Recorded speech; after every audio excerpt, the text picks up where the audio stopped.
Carlo, en fait, je sais pas. Qu'est-ce qu'il raconte, lui? On vient de s'imposer 2-1 dans la difficulté au Bernabéu à 16h15 contre...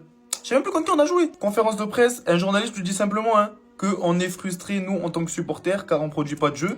Guetti répond quoi? Je comprends que les supporters n'étaient pas contents de notre performance, mais nous voulions les 3 points. Il y a beaucoup d'équipes qui ont joué en Ligue des Champions, qui ont souffert, et aujourd'hui, l'Inter, Liverpool, Leverkusen...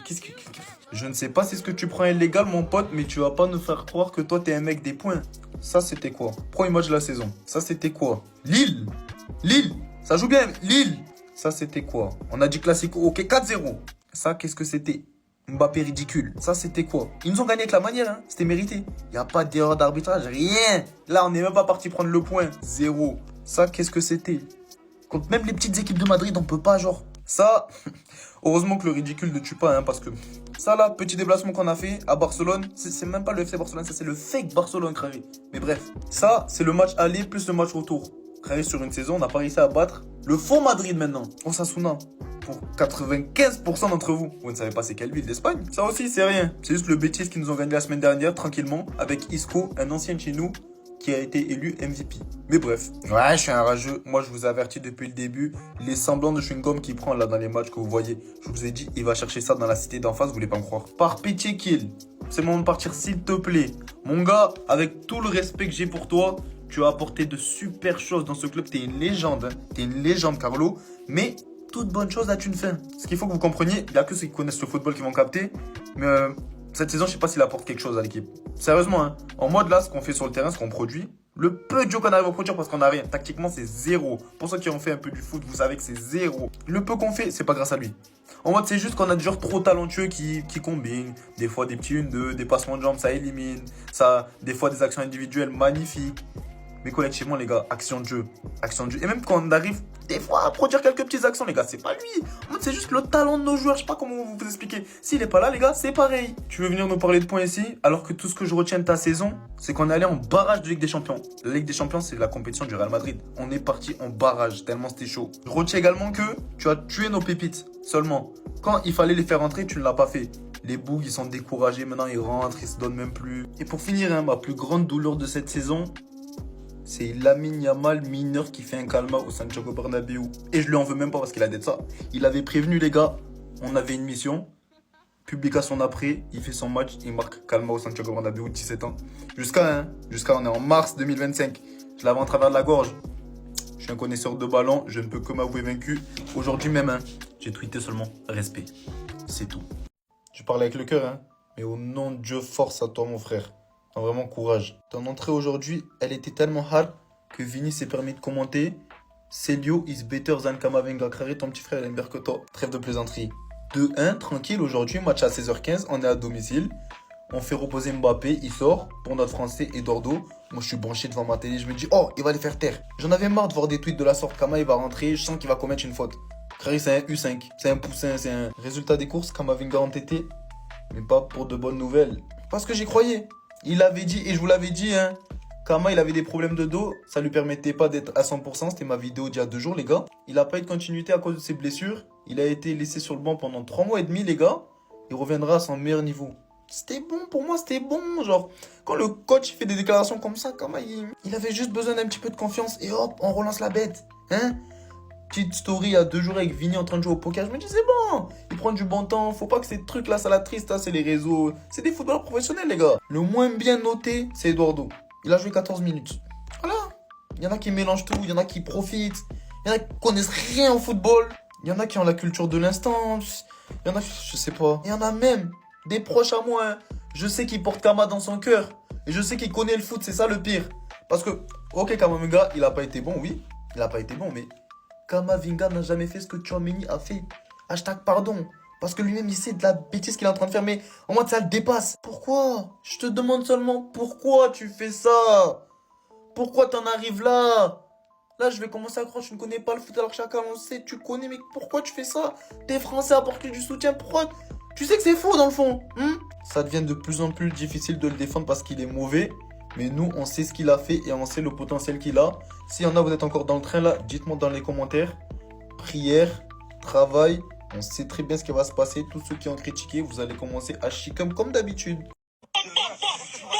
J'ai même pas fini mon chargeur. Démarre, j'ai pas fini Les rappeurs, ils chantent, vous n'écoutez même pas les paroles et vous faites les étonner s'il a pas fini son chargeur. Y a que Carlo, je veux bien comprendre qu'il soit dépassé par les événements. Il est dépassé, il a plus l'âge d'écouter ça. Mais toi là, comment t'as pu douter de cet homme?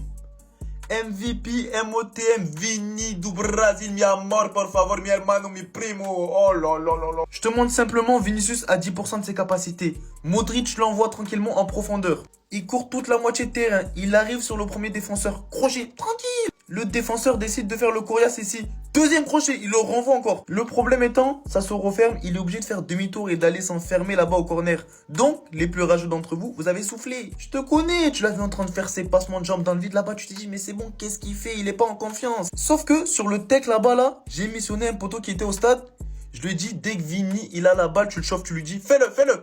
Mais sauf que Kama, ça, il l'a appris à force de traîner avec les Français. Fais-le seulement, guettez, hein. Vitesse.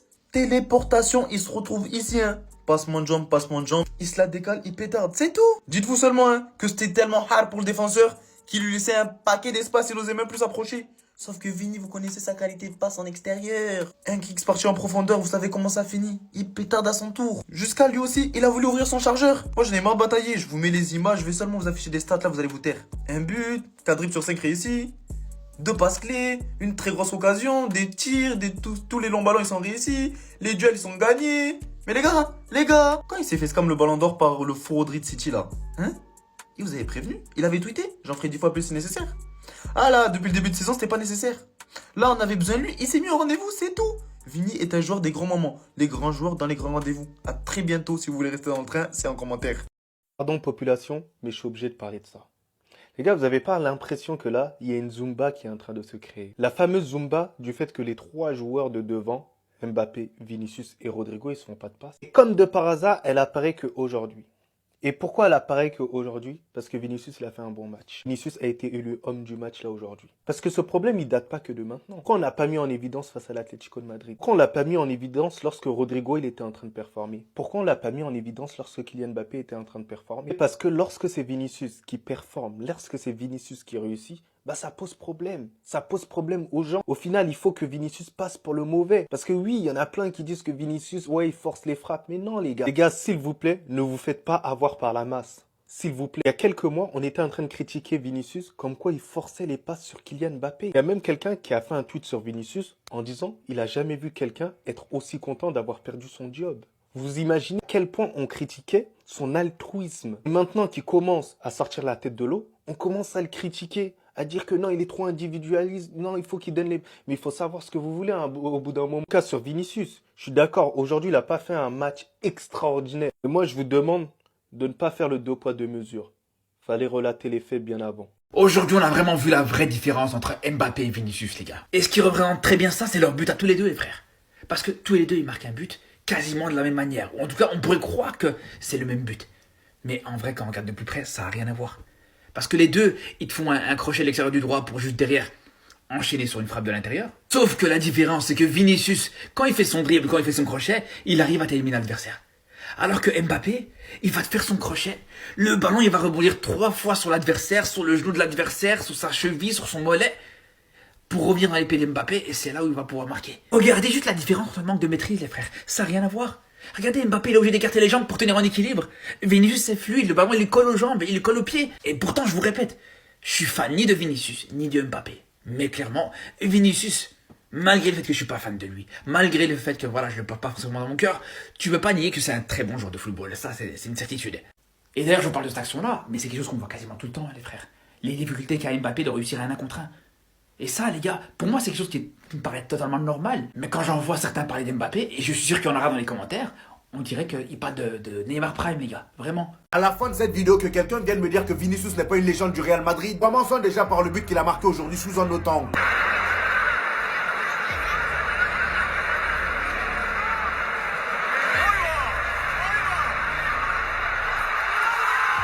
Grâce à ce but-là, Vinicius vient de rentrer dans l'histoire du Real Madrid. Vous allez comprendre où je veux en venir à la fin. Et on est tous d'accord pour dire que ce but-là, il faut être fou pour ne pas le considérer comme étant l'un des plus beaux buts de l'histoire du football. Il termine aujourd'hui homme du match et voici le classement des hommes du match du Real Madrid depuis le début de la saison. Kylian Mbappé est toujours premier avec 10 trophées d'homme du match. Vinicius bien évidemment vient à la deuxième position avec 6 trophées. Son sixième c'était aujourd'hui. Federico Valverde 4 trophées. Jude Bellingham 3 trophées. Rodrigo 2 trophées. Brahim Diaz 1 trophée. Thibaut Courtois 1. Arda Güler 1 et Luka Modric 1. Et d'ailleurs en parlant d'Arda Güler les amis, petite parenthèse parce que là c'est important. Le Real Madrid pourrait se servir d'Arda Güler pour recruter Martin Zubimendi. En effet des discussions pourraient être entamées et Arda Güler servirait de monnaie d'échange. Alors là ça serait vraiment débile de faire ça. J'espère que ça sera juste un échange temporaire parce que si c'est définitif on est dans la merde. Laissez partir Arda Güler pour Zubimendi, vraiment dans quel monde? Après vu le temps de jeu qu'il a au Real Madrid, j'espère vraiment que le Real Madrid va le laisser partir en prêt. En prêt je dis bien. Et pour terminer avec Vinicius les amis, il est tout simplement rentré dans l'histoire du Real Madrid et du Brésil aussi parce que Vinicius est devenu le joueur